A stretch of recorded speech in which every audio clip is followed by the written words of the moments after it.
जय हिंद दोस्तों, कैसे हैं? आई होप आप लोग बहुत बढ़िया और जबरदस्त होंगे। आपका एक क्लासेस रतन क्लासेस का स्वागत है। इस वीडियो में मैं आप लोगों के लिए ले आया हूं यूनिट डिजिट, और इस वीडियो में यूनिट डिजिट से जितने भी प्रश्न बार बार कंपटीशन एग्जाम, चाहे वो सीजीएल हो, चाहे वो एनटीपीसी हो, चाहे वो एसएससी हो, चाहे वो जीडी हो, जितने भी प्रश्न यूनिट डिजिट से पूछा जाता है उस प्रश्न को बहुत ही कॉन्सेप्ट के साथ और बहुत ही स्मार्ट ट्रिक के साथ लाया हूं, और सारे प्रश्न को एक एक करके सॉल्व करेंगे। पहला प्रश्न क्या पूछ रहा है? पहला प्रश्न पूछ रहा है, प्रथम 111 पूर्ण संख्या का योग का इकाई क्या होगा? पहला प्रश्न पूछ रहा है,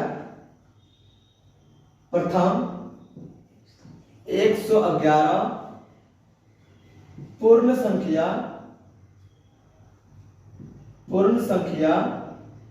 का योग का इकाई अंक क्या होगा? योग का इकाई अंक क्या होगा? बहुत ही इजी क्वेश्चन है, कुछ नहीं करना होगा, जो मैं बता रहा हूं वही करना होगा। प्रथम 111 पूर्ण संख्या का योग, अनेक पूर्ण संख्या किसको बोलते हैं? जो जीरो से स्टार्ट होता है और अनंत तक लिखा जाए उसी को बोलते हैं पूर्ण संख्या। इंग्लिश में बोलते हैं होल नंबर। यानी जीरो से स्टार्ट हो, 0 1 2 3, 111 पूछ रहा है, इसका मतलब अंत तक कहां तक पहुंचेगा? 110 तक पहुंचेगा। अब बोल रहा है इनका योग, इसका मतलब है कि मैंने आप लोगों को बताया था 1 से n प्राकृत संख्या का योग होता है n into n plus 1 divided by 2। 1 to n प्राकृत संख्या का योग बराबर क्या होता है? n into n plus 1 divided by 2। यह आपका फॉर्मूला हो गया। यानी 1 से n तक की प्राकृतिक संख्या का योग जो फॉर्मूला होता है n into n plus 1 divided by 2 होता है। अब n क्या है? n जो होता है वो अंतिम संख्या होता है। तो अंतिम संख्या क्या दिया है? 110 दिया है। 110 लिखना होगा। n का मान कितना है? 110 प्लस 1 डिवाइडेड बाय 2। 110 दूसरे कितना बार में कटेगा? 55 बार में कटेगा। 55 आएगा इंटू 110 और 111। हमको पूछ रहा है प्रथम 111 पूर्ण संख्या का योग का इकाई अंक। हमको इकाई अंक पूछ रहा है, तो इसको पूरा गुणा करने से कोई फायदा नहीं है, हमको यूनिट डिजिट लेना है। तो 55 का यूनिट डिजिट 5 और 111 का यूनिट डिजिट 1। 5 को 1 से गुणा करेंगे तो 5। ये आपका इकाई अंक निकल आया। ये आपका इकाई अंक निकल आया है। हाँ, एक्चुअली मैं बोल सकता हूं सर 111 को 55 से गुना करेंगे तो आराम से आप लोग गुना करेंगे। गुना क्या करना होगा आप लोगों को? 111 और 55 को गुना करेंगे। 5 का पहाड़ा एक बार पढ़ेंगे तो 5 आएगा। 5 का पहाड़ा पढ़ेंगे 5, 5 का पहाड़ा एक बार पढ़ेंगे 5। यहाँ कुछ नहीं करना होगा। 5 का पहाड़ा पढ़ेंगे 5, 5 का पहाड़ा एक बार पढ़ेंगे 5, और 5 का पहाड़ा एक बार पढ़ेंगे 5। आप जोड़ेंगे तो क्या आएगा? 5 के 5, 5 और 10, 5 और 5 10, 10 के जीरो बचत में 1। 5 और 5 10 और 1 11, 11 का 1 बचत में 1, 5 और 1 6। तो इतना लिफाफा क्यों कर रहे हैं? 6150 इकाई अंक 5। तो इतना हम लोग को समय नहीं मिलता है, क्योंकि हम लोग गवर्नमेंट जॉब के लिए तलाश में रहते हैं, तो उसमें समय नहीं मिलता। इसलिए गवर्नमेंट जॉब यदि आप लोगों को तैयारी करना है तो शॉर्ट ट्रिक चलना होगा, और वो शॉर्ट ट्रिक ये। इसी तरह हम लोग नेक्स्ट क्वेश्चन की ओर चलेंगे, और वो नेक्स्ट क्वेश्चन क्या है? बहुत ही शानदार प्रश्न है।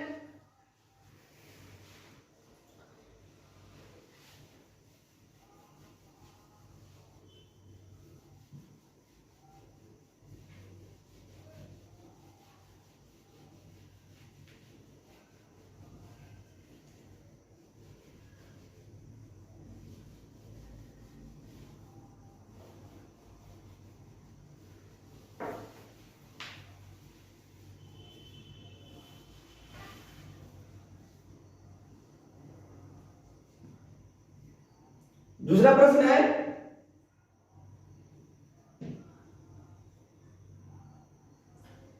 81 into 82 into 83 into dot dot dot into 89 के गुणनफल का इकाई अंक क्या है? के गुणनफल का इकाई अंक क्या है? क्या है? बहुत ही बढ़िया क्वेश्चन है। तो कुछ नहीं करना अब होगा, आप लोग का इकाई अंक पूछ रहा है तो इकाई अंक पूछ रहा है तो हमेशा याद रखना है इसमें 81 का इकाई अंक 1, 82 का इकाई अंक 2, 83 का इकाई अंक 3, 84 का इकाई अंक 4, 85 का इकाई अंक 5, 86 का इकाई अंक 6, 87 का इकाई अंक 7, 88 का इकाई अंक 8, 89 का इकाई अंक 9। तो इतना गुणा करने से कोई फायदा नहीं है। यहाँ पर हमें 5 दिखाई दे रहा है, यहाँ पर हमें 4 दिखाई दे रहा है। 5 चौके कितना था? 20, और 20 का यूनिट डिजिट क्या होता है? 0 होता है। 0 को कोई भी नंबर से गुना करेंगे तो क्या आएगा? 0 ही आएगा। तो 0 आपका यूनिट डिजिट हो गया, आंसर आ गया।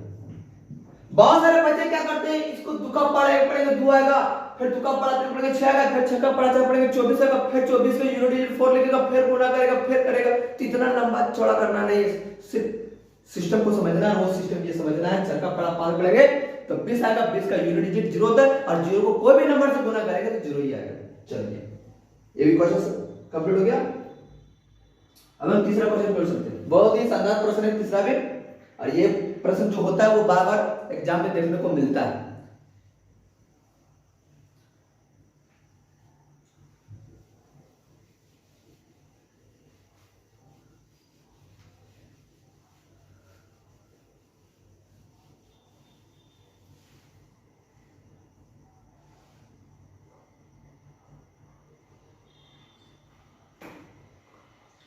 तीसरा प्रश्न है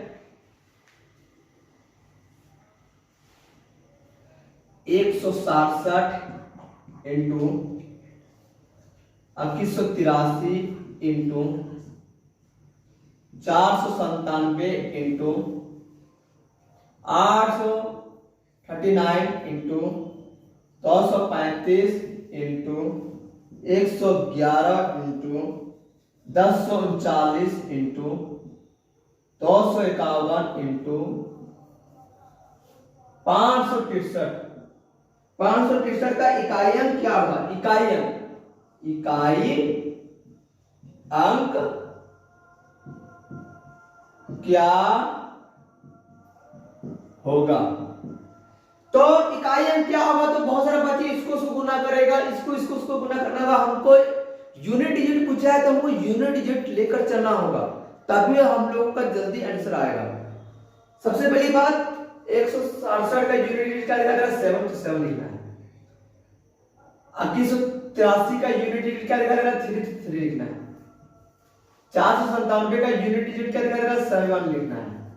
839 का यूनिट डिजिट 9, 235 का यूनिट डिजिट 5, 111 का यूनिट डिजिट 1 और 1039 का यूनिट डिजिट 9, 251 का यूनिट डिजिट 1 और 563 का यूनिट डिजिट 3।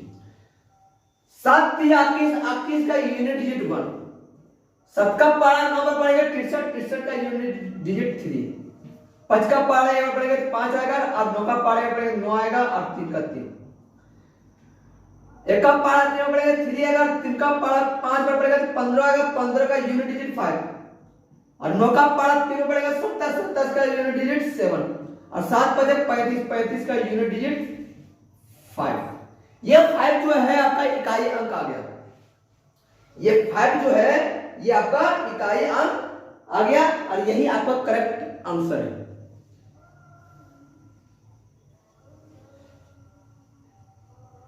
चौथा प्रश्न की ओर चलते हैं।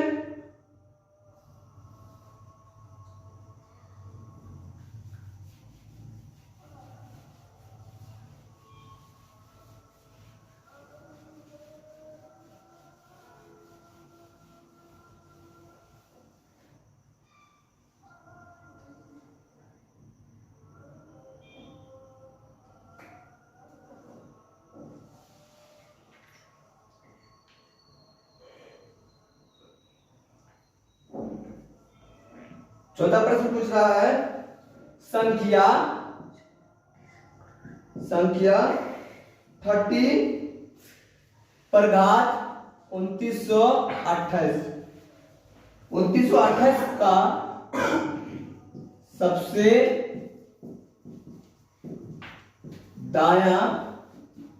दाया गैर शून्य अंक क्या होगा? गैर शून्य अंक क्या होगा? क्या होगा?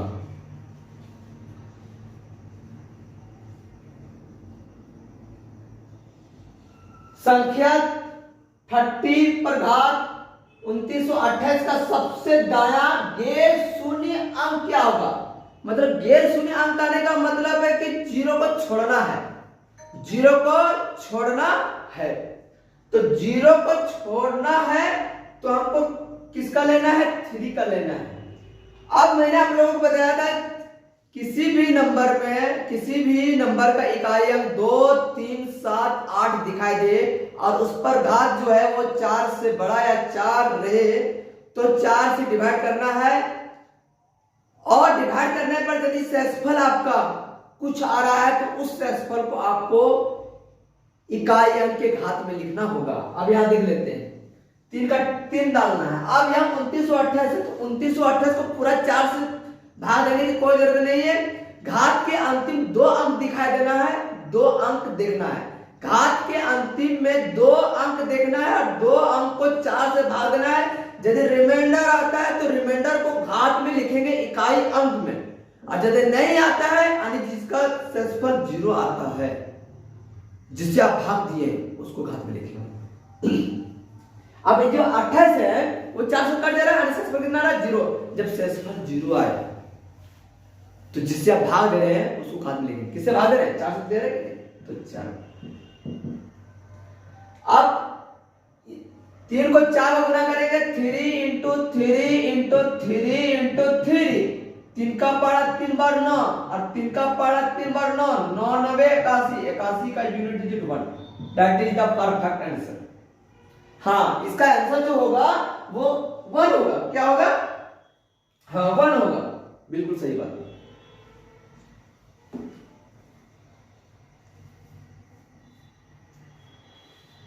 पांचवा प्रश्न की ओर चलते हैं। बहुत ही बढ़िया क्वेश्चन है।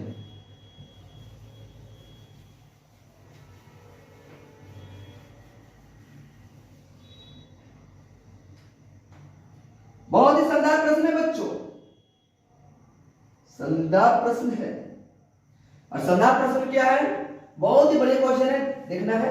इस क्वेश्चन को बहुत ही आसान तरीके से सॉल्व करेंगे। यदि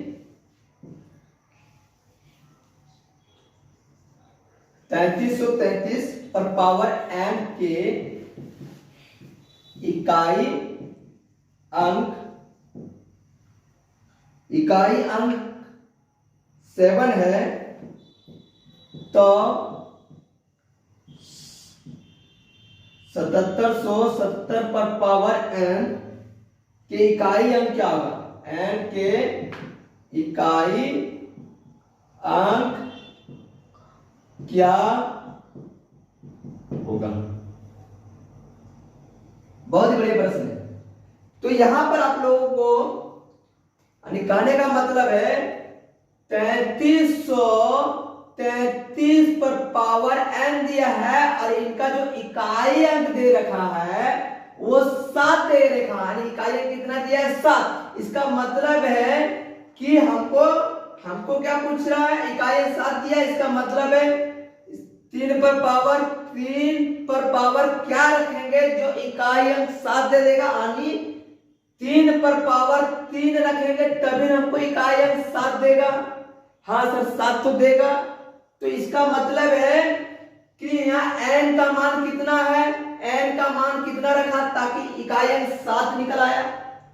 तो यहां भी क्या करना होगा? n का मान कितना रखेंगे?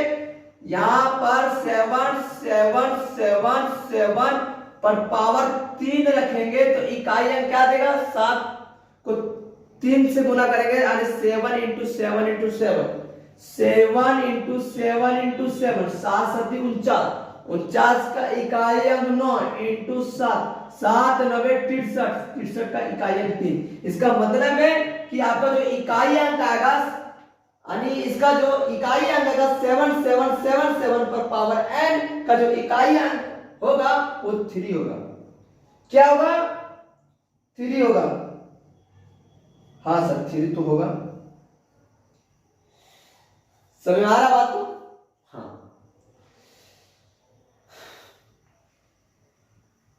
अब नेक्स्ट क्वेश्चन की ओर चलते हैं।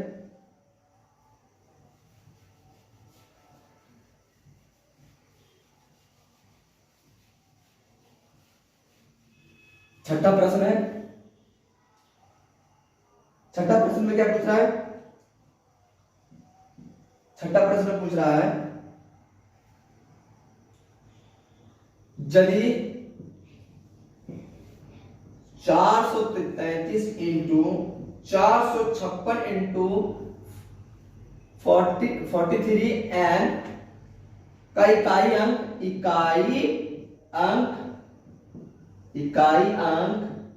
n प्लस 2 है तो n का मान क्या है? n का मान क्या है? ऑप्शन में आप लोगों को दे रखा है। पहला ऑप्शन में क्या दे रखा है? पहला ऑप्शन में दिया है 8, दूसरा ऑप्शन में 8 और तीसरा ऑप्शन में 3 और चौथा ऑप्शन में दिया है 6। ये चारों ऑप्शन में कौन सा ऑप्शन सही होगा?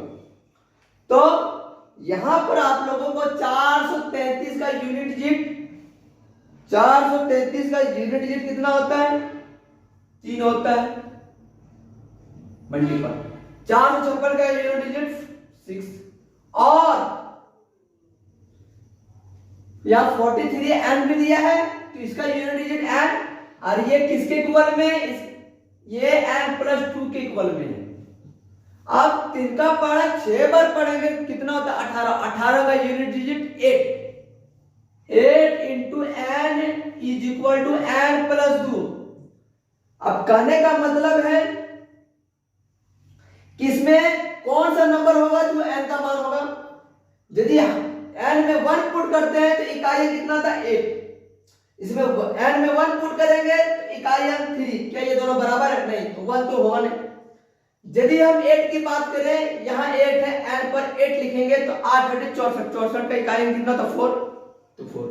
n पर हम लिखेंगे 8 और 2 कितना था? 10, 10 का इकाई अंक 0। तो ये बैलेंस तो हो रहा नहीं रहा। अब यदि हम 3 बैठाएंगे तो 8 या 24, 24 का यूनिट डिजिट 4 और यह 3 बैठाएंगे 3 और 2 कितना था? 5, तो 4 इज इक्वल टू 5 तो कभी होगा नहीं। जब हम 6 बैठाएंगे तो 8 छके 48, 48 का unit digit 8 into 6 is equal to 6 plus 2।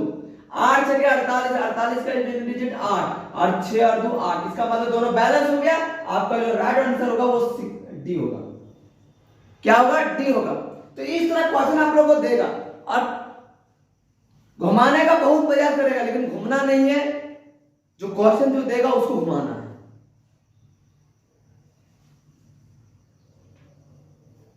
बहुत ही शानदार प्रश्न है, देखना है ये भी प्रश्न को कैसे सोल्व करते हैं।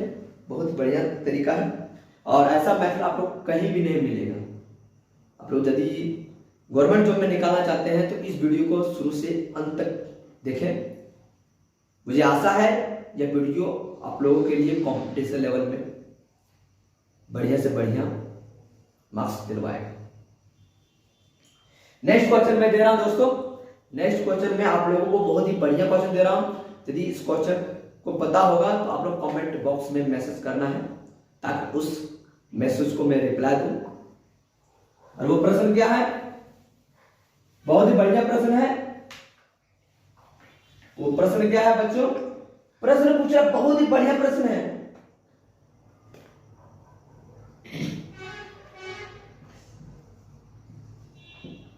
दो सौ 17 पर पावर 413 इंटू 819 पर पावर 547 इंटू 414 पर पावर 624 इंटू और 342 पर पावर 882 का इकाई अंक क्या होगा? इकाई अंक क्या होगा। ये आप लोगों के लिए प्रश्न है।